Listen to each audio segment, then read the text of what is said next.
our neighbors' homes, and giving our mother a run for her money many a time. She did not know quite what to do with this young man. But one of the fun things I remember about Greg is this interesting tooth he had in the front of his mouth. We called it the dog tooth. It was this pointy little thing right in the front, and if he got mad at you, he'd bite you with this tooth. And you did not like to be the receiving end, believe me, of that dog tooth. Later, of course, it had to be pulled, actually, to get rid of it. Greg struggled with hyperactivity at that time, and back in the 50s, that was kind of an unknown, entity. He was treated with some Ritalin, and so as his siblings, we would tease him if he was acting out or not behaving properly. We would say, "Did you take your pill today? You must not take one of your pills today." He always had such a good attitude about that, and I feel kind of sad when I think back on that we kind of gave him a hard time. No understanding, of course, at the time what that meant to him. But anyway, then, as an older sister and he's a younger brother, my life goes on, and it's later in my life that he becomes so important to me as a sibling.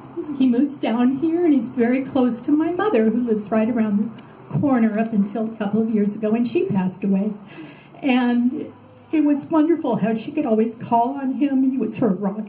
They had their differences as well, but he was always so there for her and so there for all of us as family.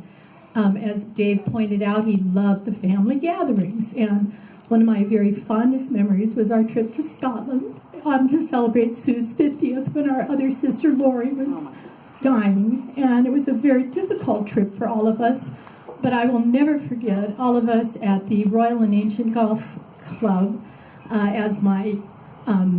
Some of you may know, we have a very long, wonderful history with St. Andrews, and because of the Ochterlony name. And we are able to get into this wonderful golf club that's very exclusive only to members. And Greg, we all had to be in coats and ties. And one of the funniest stories is Greg had lost a fair amount of weight before we left on that trip. And so he had to go off with Laura and buy a new suit. Oh my God.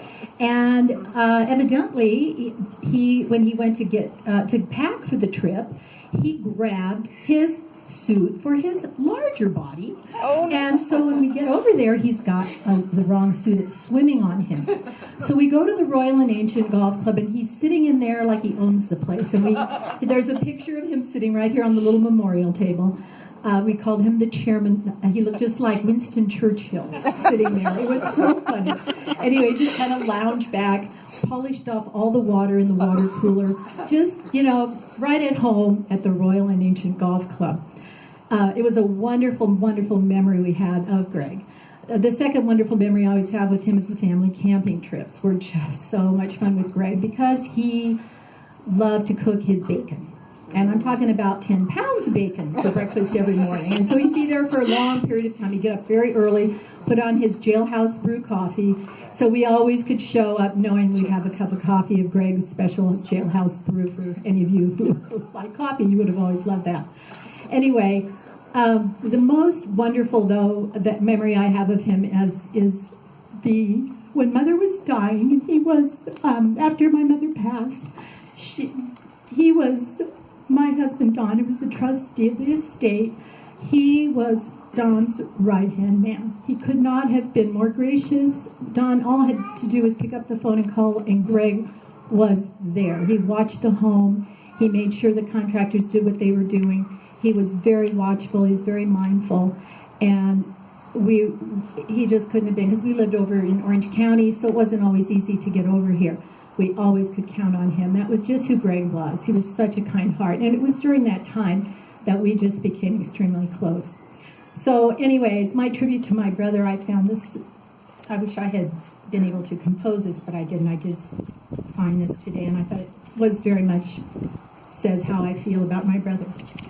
I hold on to our memories, the ones that are so dear, to try to keep you always close now that you are not here. You were called, it was your time, but it is so true. You left quite a legacy. There was no one like you. You were very special, and I want to say, I feel lost in so many ways. You are not here today, but I will never forget you. I know I have been blessed to have you for my brother, because you were the best. Our family chain is broken, and nothing seems the same.